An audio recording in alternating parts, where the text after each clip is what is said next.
নমস্কাৰ স্বাগতম জনাইছো 9 বজাৰ লগে লগে লৈ আহিছো লাইভ আৰ ষ্টুডিঅত মই গীতাশ্ৰী আৰম্ভণিতে ব্ৰেকিং নিউজ অসমত 100 পাৰ কৰিলে পেট্ৰলৰ দামে প্ৰতি লিটাৰত অসমত 100 টকা হৈছে গৈ সেঞ্চুৰী মাৰিছে পেট্ৰলৰ দামে আৰু প্ৰতি লিটাৰ পেট্ৰলৰ দাম ঢকুৱাখনত হৈছে গৈ 100 টকা 7 পইচা মাছ নিখা প্ৰতি লিটাৰ পেট্ৰলৰ দাম 36 পইচা বৃদ্ধি হৈছিল অসমত সেঞ্চুৰী কুবালে পেট্ৰলৰ দামে বিভিন্ন ঠাইত 98 টকা 99 টকা হৈ আছে পেট্ৰলৰ দাম কিন্তু ঢকুৱাখনত ইতিমধ্যে 100 ঘৰ অতিক্ৰম কৰিছে পেট্ৰলৰ মূল্য প্ৰতি লিটাৰত ঢকুৱাখনত লখিমপুৰৰ ঢকুৱাখনত হৈছে গৈ 100 টকা 7 পইচা মাছ নিখা পেট্ৰলত দাম বাঢ়িছিল 36 পইচাকৈ আৰু ইয়াৰ লগে লগে অসমত সেঞ্চুৰী কুবালে প্ৰতি লিটাৰ পেট্ৰলে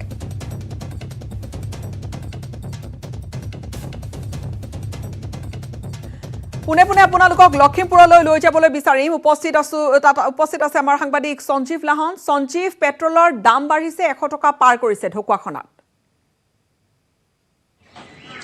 গীতাশ্ৰী সৰ্বকালৰ অভিলেখ পেট্ৰলৰ দামে আজি ভংগ কৰিলে যোৱা ৰাতি 36 পইচাকৈ বৃদ্ধি পোৱাৰ পিছত প্ৰতি লিটাৰ পেট্ৰলত যেতিয়া 36 পইচাকৈ বৃদ্ধি পালে তাৰপিছতে লখিমপুৰ জিলাৰ ঢকুৱাখনত পেট্ৰলৰ আজিৰ দিনটোত মূল্য হ'লগৈ 100 টকা 7 পইচা আৰু কিছু ডিপুত 100 টকা 6 পইচাকৈ হ'লগৈ আৰু ক'ব লাগিব যে এনেকুৱা ধৰণৰ পেট্ৰলৰ মূল্য হয়তো অসমবাসীয়ে দেখা নাছিলে বা ঢকুৱাখানাবাসীয়ে বিশেষত দেখি পোৱা নাছিলে আজিৰ দিনটোত পেট্ৰলৰ যি দাম সেই দামে কিন্তু এটা কথা ক'ব লাগিব ৰাইজক হতচকিত কৰিছে যিহেতু সাধাৰণ ৰাইজৰ কাৰণে 1 লিটাৰ পেট্ৰল এতিয়া মটৰচাইকেলতে হওক বা গাড়ীত ভৰোৱাটো এটা অসাধ্য যেনে হৈ পৰিছে যিহেতু গাড়ীখন ষ্টাৰ্ট দিয়াৰ লগে লগে ৰাইজে ভাবিবলৈ বাধ্য হয় যে ইমান দাম হোৱাৰ পিছত তেওঁলোকে দৈনন্দিন যিখিনি যাতায়াত ব্যৱস্থা কেনেকৈ কৰিব মোৰ লগত এজন গ্ৰাহক আছে মই কথা পতা যত্ন কৰি আছে কি ক'ব পেট্ৰলৰ দাম আজিৰ দিনটোত লখিমপুৰ জিলাৰ ঢকুৱাখানাত 100 টকা 6 পইচা কিছু ডিপুত 100 টকা 7 পইচা এনেকুৱা দাম কেতিয়াও হোৱা নাছিলে আচলতে দুৰ্ভাগ্যৰ বিষয় হৈছে মোৰ জীৱনৰ এটা অভিজ্ঞতা মই 16 টকা লিটাৰ পৰা পেট্ৰল ভৰাইছিলোঁ এতিয়া 100 টকা লিটাৰ হৈছে এতিয়া চিন্তা কৰিবলৈ হৈছে খাতি খোৱা মানুহ সাধাৰণ খাতি খোৱা মানুহে কেনেকৈ জীৱন নিৰ্বাহ কৰিব 1 লিটাৰ পেট্ৰল ভৰাই কেনেকৈ অহা যোৱা কৰিব আৰু বিশেষকৈ সাধাৰণ মানুহবিলাকৰ বৰ্তমান যাতায়াতৰ এটা প্ৰধান কথা হৈছিলে প্ৰত্যেকে ঘৰতে একোখনকৈ বাইক আছে কাৰোবাৰ 4-চকীয়া বাহন আছে কিন্তু 1 লিটাৰ তেলে কেনেকৈ চলিব আৰু আয়টো নাইকিয়া হৈছে বৰ্তমান এই কোভিড মহামাৰীৰ সময়ত জনসাধাৰণৰ যিটো জীৱন জীৱিকা নিৰ্বাহৰ উপায় একেবাৰে টকা পইচা নথকা অৱস্থা হৈছে এনেকুৱা অৱস্থাত আচলতে এই পেট্ৰলৰ মূল্যবৃদ্ধিয়ে এটা মাধমাৰ সধাইছে এই মাধমাৰটো হয়তো জনসাধাৰণৰ যিটো আমাৰ অৰ্থনৈতিক দিশটো যথেষ্ট হতাশ কৰিব বুলি আমি ভাবিছোঁ আৰু চৰকাৰক অনুৰোধ কৰিছোঁ যে এই ক্ষেত্ৰত যে চৰকাৰী যিটো ৰাজ্য চৰকাৰৰ যিটো ৰাজহৰ ব্যৱস্থা আছে বা এই ব্যৱস্থাটো অকণমান কম কৰি জনসাধাৰণক কিছু সকাহ দিয়ক এই ব্যৱস্থা কৰক বিশেষত এটা কথা ক'বলৈ গ'লে লখিমপুৰত বৰ্তমান কণ্টেইনমেণ্ট ডিষ্ট্ৰিক্ট হিচাপে লখিমপুৰখনত সাধাৰণ জনজীৱন স্তব্ধ হৈ পৰিছে ৰাইজ কৰ্মবিমুখ হৈ পৰিছে আৰু তাৰ পিছতো এনেদৰে বৰ্ধিত ইন্ধনৰ যি মূল্য সেয়া কেনেকৈ বহন কৰিব সাধাৰণ ৰাইজে কেনেকৈ খৰচ কৰিব কি ভাবে সাধাৰণ ৰাইজৰ একদম মূৰত মাধমাৰ পৰিছে তেওঁলোকে কৰি খাবলৈ একো উপায় নাইকিয়া হৈছে কৰিও উপায় নাই আজি দোকান পোহাৰ বন্ধ বজাৰ বন্ধ খাতি খোৱা মানুহবিলাক আচলতে মৰি গৈছে একেবাৰে মধ্যবিত্ত আৰু নিম্ন মধ্যবিত্ত মানুহৰ একে দুখীয়া শ্ৰেণীৰ মানুহক চৰকাৰে সাহায্য দিছে ধনী শ্ৰেণীৰ মানুহৰ মোটা অংকৰ দৰমহা পায় বা তেওঁলোকৰ আয় আছে কিন্তু মধ্যবিত্ত নিম্ন মধ্যবিত্ত শ্ৰেণীৰ মানুহখিনি কেনেকৈ চলিব কি কৰিব একো উপায় নাইকিয়া হৈ গৈছে গতিকে চৰকাৰে ইয়াৰ ওপৰত এটা নিৰ্দিষ্ট পদক্ষেপ গ্ৰহণ কৰক আৰু বিশেষকৈ খাতি খোৱা জনসাধাৰণৰ প্ৰতি এক জনকল্যাণমূলক আঁচনি গ্ৰহণ কৰিব বুলি আমি আশা কৰিছোঁ হয় নিতাতে সকলোৱে এতিয়া চৰকাৰৰ সঞ্জীৱ বহুখিনি কথা তেওঁ উল্লেখ কৰি গৈছে বহুখিনি কথাই তেওঁ কৈছে যে আচলতে কি ধৰণে খাতি খোৱা লোকসকলৰ কি ধৰণে মধ্যবিত্ত শ্ৰেণীৰ এক প্ৰকাৰ তেওঁলোকৰ এখন বাইক আছে হয়তো ঘৰত এখন 4-চকীয়া আছে কিন্তু সেইকেইখন তেওঁলোকে ওলাই লৈ যাবলৈ 10 বাৰ হয়তো ভাবিবলগীয়া হৈছে কিয়নো পেট্ৰলৰ বৰ্ধিত দাম কিন্তু সকাহৰ কথা কৈছে সকাহ কেতিয়া হয় নিতাতে গীতাশ্ৰী এটা কথা ক'ব লাগিব যদি ৰাজ্য চৰকাৰে যি কৰ আৰোপ কৰি থোৱা আছে সেই কৰটো যদি কিছু কমাই দিয়ে তেতিয়াহ'লে পেট্ৰল আৰু ডিজেলৰ মূল্য কমা সম্ভাৱনা আছে কি ক'ব যে ৰাজ্য চৰকাৰে কৰিবলগীয়া ইয়াত আছে বুলি ভাবে নাভাবে আপুনি কি ভাবে নিশ্চয় ৰাজ্য চৰকাৰে যিটো কৰ এই ৰাজ্য চৰকাৰ কৰটো কমাই দিয়ক ৰাজ্য চৰকাৰ কৰটো কমাই দিয়াৰ লগে জনসাধাৰণ কিছু উপকৃত হ'ব কিন্তু সিদিনাখন এটা কথা ওলাইছে যে বিধানসভাৰ প্ৰথম অৱস্থাতে যেতিয়া সভাস্থগিত প্ৰস্তাৱ উত্থাপন কৰিছিলে তেতিয়া মাননীয় সন্মানীয় এগৰাকী মন্ত্ৰীয়ে কৈছে যে পেট্ৰল আৰু ডিজেলৰ মূল্যৰ কথাটো আমাৰ ৰাজ্য চৰকাৰৰ ওচৰত নাই কেন্দ্ৰীয় চৰকাৰ নিৰ্ধাৰণ কৰে কিন্তু ৰাজ্য চৰকাৰে যিটো ভেট প্ৰয়োগ কৰে বা ৰাজ্য চৰকাৰে যিটো GST লগায় ৰাজ্য চৰকাৰে যিটো কৰ আছে এই কৰটো যদি ৰেহাই দি দিয়ে সাধাৰণ জনসাধাৰণ কিন্তু উপকৃত হোৱাৰ সম্ভাৱনা আছে কি ক'ব পেট্ৰল ভৰালে পেট্ৰল ভৰাইছোঁ হয় পেট্ৰলৰ দামটো চাগে গম পাইছে আপুনি গম পাইছোঁ কি ক'ব এই ক্ষেত্ৰত আমি ক'ব লগা এইটোৱে যে যদি আমাৰ যিটো চৰকাৰী মানে কৰ আছে সেই কৰটো যদি অলপ হ'লেও ৰেহাই কৰি দিয়ে আমাৰ সাধাৰণ মানুহখিনিয়ে এই লকডাউনৰ সময়ত অলপ হ'লেও সকাহ পাব যাৰ পৰিৱেশৰ সকলো বস্তু বৰ পেট্ৰল ডিজেলৰ দাম বঢ়াৰ লগে লগে বয় বস্তুৰ দাম বাঢ়ি গৈছে। এই ক্ষেত্ৰত আমি ক'ব বিচাৰোঁ যে অলপ যদি এইটো চৰকাৰে ৰেহাই কৰি দিয়ে কৰবিলাক, তেতিয়াহ'লে সাধাৰণ মানুহ উপকৃত হ'ব। হয়, নিতান্তই ক'বলৈ গ'লে যে লখিমপুৰ জিলাখনত বৰ্তমান টোটেল কণ্টেইনমেণ্ট জিলা হিচাপে ঘোষণা কৰিছে। সাধাৰণ ৰাইজ কেনিও যাব পৰা নাই, কাম কৰিব পৰা নাই বিশেষতঃ। আৰু 1 লিটাৰ পেট্ৰলৰ দাম ঢকুৱাখানাত আজিৰ দিনটোত এটা ডিপুত হ'ল 100 টকা 6 পইচা, এটা ডিপুত হ'ল 100 টকা 7 পইচা। ইমানখিনি মূল্যৰ পেট্ৰল, ইমান দাম কেনেকৈ বহন কৰিব, কি ভাবে আপুনি? এই ক্ষেত্ৰত মই এতিয়া ক'ব বিচাৰোঁ সাধাৰণ মানুহ সঁচা অৰ্থত ক্ষতিগ্ৰস্ত হৈছে। সাধাৰণ মানুহখিনিক যদি পেট্ৰল ডিজেলৰ দাম কমাই যদি সকাহ নিদিয়ে, বৰ্তমান কৃষকসকলে খেতিৰ বাবে যিটো অসুবিধাত পৰিছে, ট্ৰেক্টৰ পাৱাৰ টিলাৰ 1 বিঘা মাটিত 350 ওপৰত দিব লগা হয় হাল বোৱাৰ নামত। সাধাৰণ খেতিয়কলৈকে যিটো মানে এটা প্ৰভাৱ পৰিছে, এই প্ৰভাৱটো যদি চৰকাৰে কোনো ইয়াৰ পেট্ৰল ডিজেলৰ পৰা হস্তক্ষেপ নকৰে, তেতিয়া অনাগত দিনত সৰ্বসাধাৰণ ৰাইজ এটা অনিশ্চয়তা ভৱিষ্যতৰ আৰু আছে গ্ৰাহক, মই কথা পতা যাতে কম, কি ক'ব পেট্ৰলৰ দাম আজিৰ দিনটোত যিটো হৈছে আৰু সাধাৰণ ৰাইজক বাৰুকাই বিপদত পেলাইছে। ঢকুৱাখানাত আজিৰ দিনটোত পেট্ৰলৰ দাম 100 টকা 7 পইচা। হয়, যিহেতুকে লখিমপুৰ জিলাকে আদি কৰি অসমৰ যি পেট্ৰল পাম্পসমূহ এতিয়া বৰ্তমান সময়ত চৰকাৰে যি মূল্যবৃদ্ধিৰ ক্ৰমাগতভাৱে বৃদ্ধি কৰি নিছে, গতিকে আমাৰ সাধাৰণ প্ৰজাই এতিয়া জনসাধাৰণে এই ক্ষেত্ৰত যথেষ্ট অসুবিধাৰ সন্মুখীন হ'ব লগা হৈছে। গতিকে আমি চৰকাৰক অনুৰোধ জনাব বিচাৰিছোঁ যে অতি সোনকালে পেট্ৰলৰ এই আকাশলংঘী যি মূল্য কমোৱাৰ ব্যৱস্থা কৰক, অন্যথা কিন্তু আমাৰ জনসাধাৰণে যথেষ্ট অসুবিধাৰ সন্মুখীন হোৱা দেখা গৈছে। 1 লিটাৰ পেট্ৰল ভৰাবৰ সময়ত বা ৰাতিপুৱা যেতিয়া আপুনি স্কুটি লৈ আহিছে, যিহেতু স্কুটিখন ষ্টাৰ্ট দিয়ে, নিশ্চয় বুকুখন কঁপি উঠে যে পেট্ৰলৰ দামটো লৈ মনত হয়। এনেকুৱা লাগিছে এতিয়া যে স্কুটিখন লৈ কোনোবা নিজৰ মানে কৰ্তব্যস্থললৈ যাবৰ কাৰণে বুকুত সাহস নহয়। গতিকে চৰকাৰৰ পক্ষক আমি বিনম্ৰভাৱে অনুৰোধ জনাবলগীয়া হৈছে আৰু সাধাৰণ প্ৰজাৰ প্ৰতি লক্ষ্য ৰাখি পেট্ৰলৰ এই আকাশলংঘী দৰ অতি সোনকালে কমোৱাৰ ব্যৱস্থা কৰিবৰ বাবে আমি অনুৰোধ জনাইছোঁ। গীতাশ্ৰী, এয়াই হ'ল সাধাৰণ ৰাইজ, যিসকল গ্ৰাহক বা সাধাৰণ ৰাইজৰ কথা, তেওঁলোকে কেৱল এতিয়া চৰকাৰৰ মুখলৈ চাইছে, অনুনয় বিনয় এটাই প্ৰশ্ন যে সকাহ কেতিয়া? সকলোৰে আশা দিছপুৰৰ ওপৰত যে দিছপুৰে কিবা এটা সিদ্ধান্ত ল'ব, কিন্তু তেওঁলোকৰ ভাষ্য তেওঁলোকে ইতিমধ্যে স্পষ্টকৈ কৈছে যে কি ধৰণে সকলো জুৰুলা হৈ পৰিছে, সকাহ কেতিয়া, সেইটো এতিয়া ডাঙৰ লাখটকীয়া প্ৰশ্ন হৈ পৰিছে। সঞ্জীৱ, বিদায় লম এই মুহূৰ্তত, ধন্যবাদ জনাইছোঁ। আপুনি পৰিৱেশ তাত আমাক জনালে বা তাত ৰাইজৰ মনৰ ভাৱ কি সেয়া আমাক জনালে।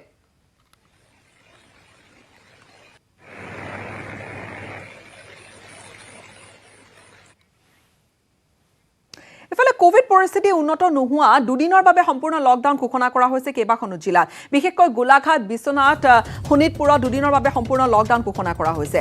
আনহাতে যোৰহাট জিলাৰ পুনৰ দুদিনৰ বাবে লকডাউনৰ সময়সীমা বৃদ্ধি কৰা হৈছে। গোলাঘাটতো পুনৰ এদিনৰ বাবে লকডাউনৰ সময়সীমা বৃদ্ধি হ'ল। লকডাউনৰ সময়ত বন্ধ হৈ আছে গেলামাল, ফল মূল, পাচলিৰ দোকান। ইফালে ৰাইজ যাতে বিনা কাৰণত ওলাই আহিব নোৱাৰে তাৰ বাবেও যথেষ্ট সষ্টম হৈ আছে আৰক্ষী প্ৰশাসন।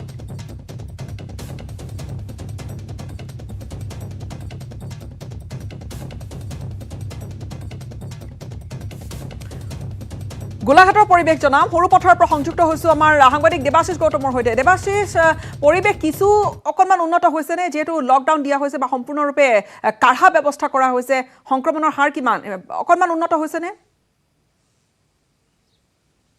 হয়, গীতাশ্ৰী, দুদিনৰ বাবে লকডাউন দিয়া হৈছিল আৰু আজিৰ দিনটো পুনৰ এদিনৰ বাবে লকডাউন গোলাঘাট জিলাত বৃদ্ধি কৰা হৈছে। কিন্তু তথাপিও কোভিড পৰিস্থিতি ইমান এটা উন্নত হোৱা নাই বুলি ক'ব পাৰোঁ, কাৰণ যোৱাকালি গোলাঘাটত 215জন পুনৰ কোভিড আক্ৰান্ত ৰোগী চিনাক্ত হৈছে। আৰু এটা কথা মই গীতাশ্ৰী ক'ব বিচাৰিছোঁ যে এই গোলাঘাট জিলাত এই সময়ত যি সময়ত ইণ্টাৰ ডিষ্ট্ৰিক্ট বন্ধ হৈ আছে, বন্ধ হৈ থকা সময়ত কিন্তু সৰুপথাৰে হওক বা ফৰকাটিঙতে হওক ট্ৰেইনৰ চলাচল চলি আছে। ট্ৰেইনত যথেষ্টখিনি বাহিৰৰ মানুহ অহা যোৱা কৰি আছে। বাহিৰৰ মানুহ যিখিনি অহা যোৱা কৰি আছে সেইখিনি ফলতো সংক্ৰমণ বৃদ্ধি হোৱা শংকা কৰা হৈছে। আৰু কালি গোলাঘাট জিলা উপায়ুক্ত মহোদয় সৰুপথাৰলৈ আহিছিল, আহি তেওঁ ইয়াৰ কোভিড পৰিস্থিতি বুজ ল'লে আৰু কালি সৰুপথাৰতে তেওঁ এদিনৰ লকডাউন বৃদ্ধি কৰিছিল। কিন্তু এটা কথা ক'ব লাগিব যে এই যি সময়ছোৱাত ইণ্টাৰ ডিষ্ট্ৰিক্ট বন্ধ হৈ থকা ফলতো যিটো ট্ৰেইন অহা যোৱা কৰি আছে, ট্ৰেইনৰ ফলতো এই সংক্ৰমণ বৃদ্ধি পাব পাৰে। আৰু গোলাঘাট জিলাৰ নৱনিযুক্ত উপায়ুক্ত যথেষ্টখিনি তৎপৰতাৰে কাম কৰিছে। তেওঁ সৰুপথাৰ আহি সৰুপথাৰ CCC-সমূহ তেওঁ পৰিদৰ্শন কৰিছে, কৰাৰ লগতে তেওঁ আশা কৰিছে যে অনাগত এসপ্তাহৰ ভিতৰত হয়তো এই কোভিড পৰিস্থিতি কিছু সাম কাটিব পাৰে। মোৰ লগত আছে বিজেপি জ্যেষ্ঠ কৰ্মী দীনেশ ভিলৰি ডাঙৰীয়া। কওকচোন, আপুনিও বিগত দিনকেইটাত এই কোভিড পৰিস্থিতিৰ লগত মোকাবিলা কৰিবলৈ লাগি আছে, ভেকচিন কেম্পৰ লগত জড়িত হৈ আছে, কিন্তু পৰিস্থিতি বিশেষ উন্নত হোৱা নাই। কি ক'ব, কিমান দিন লাগিব এই পৰিস্থিতি উন্নত হ'বলৈ, কিয় এই পৰিস্থিতি বেয়া হ'লে গৈ আছে? হয়, আচলতে পৰিস্থিতি একেবাৰে উন্নত হোৱা নাই বুলি ক'ব নোৱাৰি, যথেষ্টখিনি ৰাইজে সকাহ পাইছে।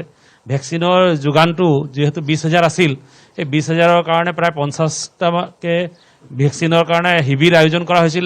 ৰাইজে ভেকচিন গ্ৰহণ কৰোঁতে বহুত জেগাত কৰোণা টেষ্ট কৰা হৈছিলে। কৰোণা টেষ্টত আমি বেছিভাগ এলেকাতে নিগেটিভ পাইছিলোঁ, আৰু নিগেটিভ পোৱাৰ কাৰণে ৰাইজে অলপ সকাহ পাইছে যদিও এই লকডাউনৰ কাৰণে ৰাইজ যথেষ্ট কষ্টৰো সন্মুখীন হৈছে।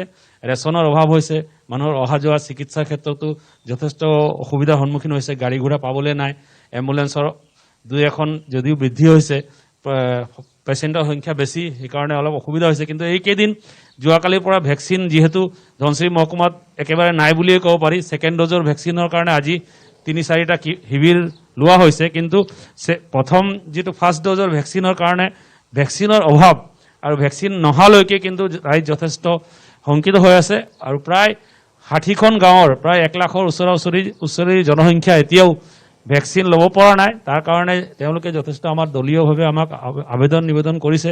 আৰু যদি ভেকচিন এভেইলেবল হয় তেতিয়াহ'লে কিন্তু অনাগত দিনত ৰাইজে যথেষ্ট সকাহ পাব বুলি ভাবিছোঁ। আৰু ইয়াৰ লগতে লকডাউন যদি অলপ আংশিকভাৱে অলপ ৰেহাই দিব পাৰে লকডাউনৰ পৰা, ৰাইজৰ সুবিধা হ'ব। কাৰণ ফল মূলৰ পৰা আদি কৰি বজাৰ সমাৰ কৰিবলৈ যথেষ্ট গাঁওবাসীৰ অসুবিধা হৈছে, এইখিনি আমি গম পাইছোঁ। হয়, গীতাশ্ৰী কৈছে যে কিছু লকডাউনৰ ফলত অসুবিধা হৈছে। আৰু এটা কথা ক'ব বিচাৰিছে যে কালি 215জন কোভিড নতুনকৈ আক্ৰান্ত হোৱাৰ লগতে পজিটিভিটি হাৰ আছিল 4%। আৰু 4% যিহেতু কম নহয়, যিহেতু বিগত সময়ছোৱাত গোলাঘাটত যিটো পজিটিভিটি হাৰ সেই গ্ৰাফডাল বাঢ়িয়ে আছে, বা বিশেষ এটা পাৰ্চেণ্টেজতে ৰখি আছে। যিহেতু 215জন ওলাইছে, মই আৰু এজন ব্যক্তিৰ ওচৰত যাব বিচাৰিছোঁ। কওকচোন, লকডাউনৰ ফলত যথেষ্ট অসুবিধাৰ সন্মুখীন হৈছে আৰু পজিটিভিটি হাৰো বাঢ়ি আছে, কি ক'ব আপুনি? নাই, ইয়াত একো ক'বলৈ নাই। এতিয়া আমি এটা সাধাৰণকৈ ক'ব পাৰোঁ যে ল'ৰা ছোৱালী যেতিয়া ড্ৰাগ আসক্ত হৈ যায়, আসক্তৰ সীমা যেতিয়া বাহিৰত যায়গৈ, তেতিয়া আৰু আবদ্ধ কৰি লাভ নাই। এতিয়া আমাৰ এই অঞ্চল গোলাঘাট জিলা, এই যোৰহাট জিলা, এইবিলাকৰ অৱস্থা এনেকৈ হৈছে, ল'ৰা এতিয়া মানে আসক্তৰ ওপৰ সীমা পাইছেগৈ। এতিয়া লকডাউনে যে এটা সমাধান হ'ব বুলি আমাৰ নেলাগে, যে এতিয়া লকডাউনৰ চাইমনটেনিয়াছলি সজাগতা। এতিয়া আপুনি পোষ্ট কোভিডত আজি আটাইতকৈ যিটো মৃত্যুৰ হাৰ গোটেই ভাৰতবৰ্ষৰ পৃথিৱীত পোষ্ট কোভিড, আজি আমি ইয়াত দেখিছোঁ ভেকচিনৰ অভাৱটো হৈছে, আৰু পোষ্ট কোভিডৰ সজাগতাবিলাক গাঁও অঞ্চলত হোৱা নাই। মানুহ কেনেকৈ মৃত্যুৰ মুখত পৰিব।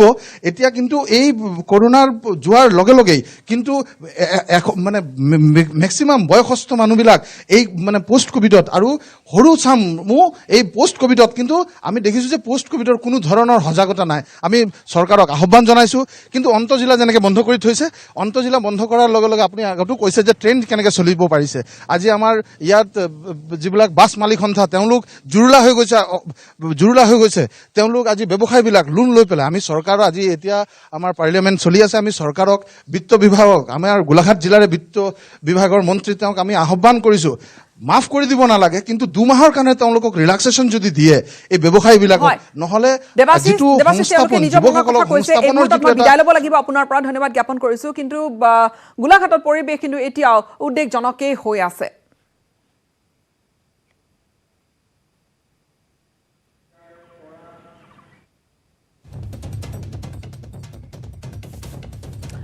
আৰু বহুকেইখন ঠাইত আচলতে যিহেতু সম্পূৰ্ণৰূপে লকডাউনৰ ব্যৱস্থা কৰা হৈছে, শোণিতপুৰ, বিশ্বনাথ বা যোৰহাট, গোলাঘাটত, তাত পৰিৱেশ নিয়ন্ত্ৰণলৈ অনাৰ বাবে প্ৰশাসনে এফালে চেষ্টা চলাইছে। কিন্তু হয়, আন এটা দিশ যদি চাবলৈ যোৱা যায়, এই লকডাউনৰ ফলত কিন্তু বহুজন ক্ষতিগ্ৰস্ত হৈছে। আমাৰ যোৰহাটৰ সাংবাদিক গৌতম বৰাই এটা কথা উল্লেখ কৰিছিল যে যি ধৰণে বিভিন্ন ঠাইত চুলাই খাটিসমূহ গঢ়ি উঠিছে, সেয়া অন্যতম কাৰণ হয়তো এই সংক্ৰমণ বৃদ্ধিৰ। গোলাঘাটৰ পৰা আমাৰ সাংবাদিক ইউনিছ আলীৰ সৈতে সংযুক্ত হৈছোঁ। ইউনিছ, শেহতীয়া অকণমান কথা জানিবলৈ বিচাৰিছোঁ সামগ্ৰিক ৰূপে গোলাঘাটৰ পৰিস্থিতি সম্পৰ্কে। গোলাঘাটতো যি 3দিনীয়া লকডাউন জিলা প্ৰশাসনে ঘোষণা কৰিছিলে, তাৰপিছতে সম্পূৰ্ণভাৱে দোকান পোহাৰ বন্ধ হৈ গৈছে। মজি সমগ্ৰ পৰিৱেশটো যদি দেখাব বিচাৰোঁ, সম্পূৰ্ণ দোকান পোহাৰ বন্ধ হৈ আছে। আৰু এনেধৰণে ফাৰ্মেচী বাহিৰে বেলেগ কোনো দোকান নাই। কিছু যদি যান বাহন যি চলাচল কৰি আছে, তাতো আৰক্ষীয়ে কঠোৰভাৱে নিয়ন্ত্ৰণ কৰিছে, যাতে কোনো লোক অনাথে কোনো লোক ওলাই নাহে। গীতাশ্ৰী, আৰু যদি আমি চাওঁ গীতাশ্ৰী, গোলাঘাট জিলাত দিনক দিনে বৃদ্ধি পাইছে। কালি যদি আমি চাওঁ, আপোনাৰ 215জন লোকৰ দেহত ধৰা পৰিছিলে কৰোণা সংক্ৰমণ। তাৰপিছতে গোলাঘাট জিলা প্ৰশাসনে কঠোৰ হৈ পৰিছে, আৰু এনেদৰে গোলাঘাটতো সম্পূৰ্ণভাৱে লকডাউন ঘোষণা কৰিছে। গীতাশ্ৰী, ইউনেছ দেখা গৈছে যে বিভিন্ন ঠাইত আচলতে সচেতনতাৰ অভাৱ এতিয়াও আছে যদিও বা সেই আৰম্ভণিৰ পৰা কথাখিনি কৈ থকা গৈছিল যে কোভিড সংক্ৰমণৰ পৰা কি ধৰণে হাত সাৰি থাকিব পাৰি কিন্তু সেইখিনি কথা যেন বুজি উঠাত বহু পলম হৈছিল বহুজনৰ বাবে সকলোৰে বাবে নহলেও আৰু তাৰ বাবে হয়তো সংক্ৰমণ বৃদ্ধি পাই গৈছিল বিভিন্ন ঠাইত গোলাঘাটত এতিয়া প্ৰশাসনৰ ফালৰ পৰা ৰাইজক সজাগ কৰিবলৈ বহুখিনি ব্যৱস্থা লোৱা হৈছে এই কাঢ়া নীতি নিৰ্দেশনাৰ উপৰিও হয় গীতাশ্ৰী ক'ব লাগিব গোলাঘাটত যিহেতু প্ৰথম অৱস্থাত যিটো লকডাউন দিছিলে লকডাউন ঘোষণা কৰাৰ পাছত বহু লোক মানে সমাগম হৈছিলে বিভিন্ন ঠাইত বহু লোক ওলাই আহিছিলে তাৰপিছতে জিলা প্ৰশাসন কঠোৰ হৈ পৰিলে কঠোৰ হোৱাৰ পিছতে তাৰ জিলা প্ৰশাসনে 3 দিনীয়া লকডাউন ঘোষণা কৰিলে লকডাউন ঘোষণা কৰাৰ পাছতে জিলা প্ৰশাসন কঠোৰ হৈছিলে গীতাশ্ৰী হয় জিলা প্ৰশাসন এফালে কঠোৰ হৈছে আৰু আনফালে যথেষ্ট চেষ্টা চলাই থকা গৈছে যাতে এই সংক্ৰমণ ৰোধ কৰিব পৰা যায় ধন্যবাদ জ্ঞাপন কৰিছোঁ ইউনেছ আমাক গোলাঘাটৰ পৰিৱেশ আপুনিও জনালে আমাক ইফালে সৰুপথাৰৰ পৰা আমাক দেৱাশিষকো ধন্যবাদ জ্ঞাপন কৰিছোঁ দেৱাশিষেও জনালে আমাৰ পৰিৱেশ সৰুপথাৰত কি বৰ্তমান কোভিডৰ পৰিস্থিতি সময় এইখিনিতে আন এটা বাণিজ্যিক বিৰতিৰ স্ট্ৰং মানে জানেনে মাইথন স্ট্ৰং মানে মাইথন নিৰ্মাণৰ মানদণ্ড নিউজ হেডলাইন আগবঢ়াইছে পেট চফা আয়ুৰ্বেদিক চূৰণ পেট চফা প্ৰতিদিনে মজা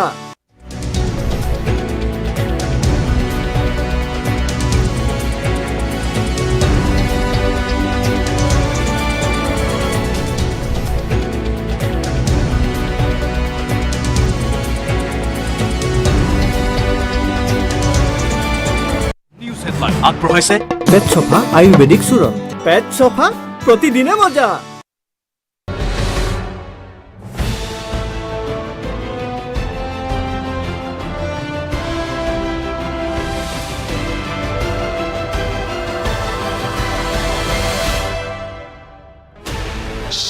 channels, 15 languages, 26 states, 1,200 plus reporters, 66.9 crore viewers. India's largest news network, News 18 Network.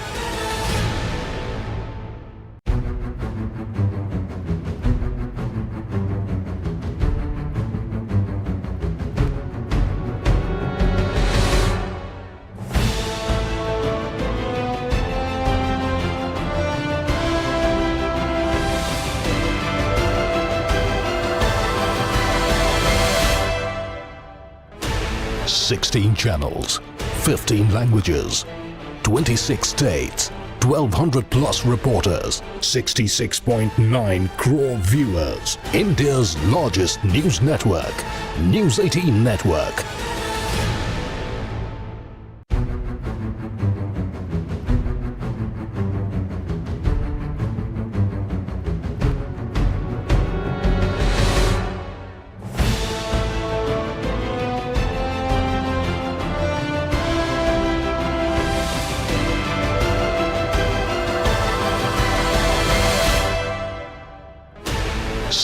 Channels, 15 languages, 26 states, 1,200 plus reporters, 66.9 crore viewers. India's largest news network, News 18 Network.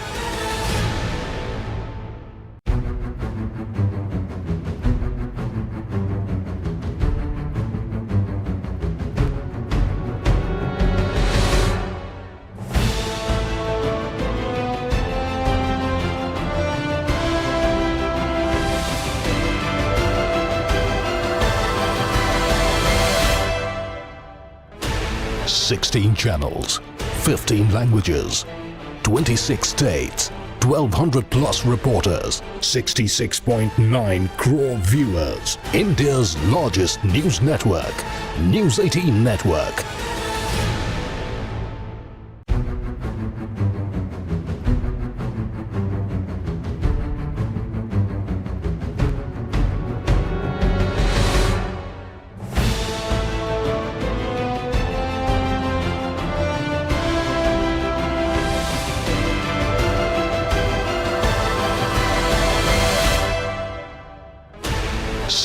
Channels, 15 languages, 26 states, 1,200 plus reporters, 66.9 crore viewers. India's largest news network, News 18 Network.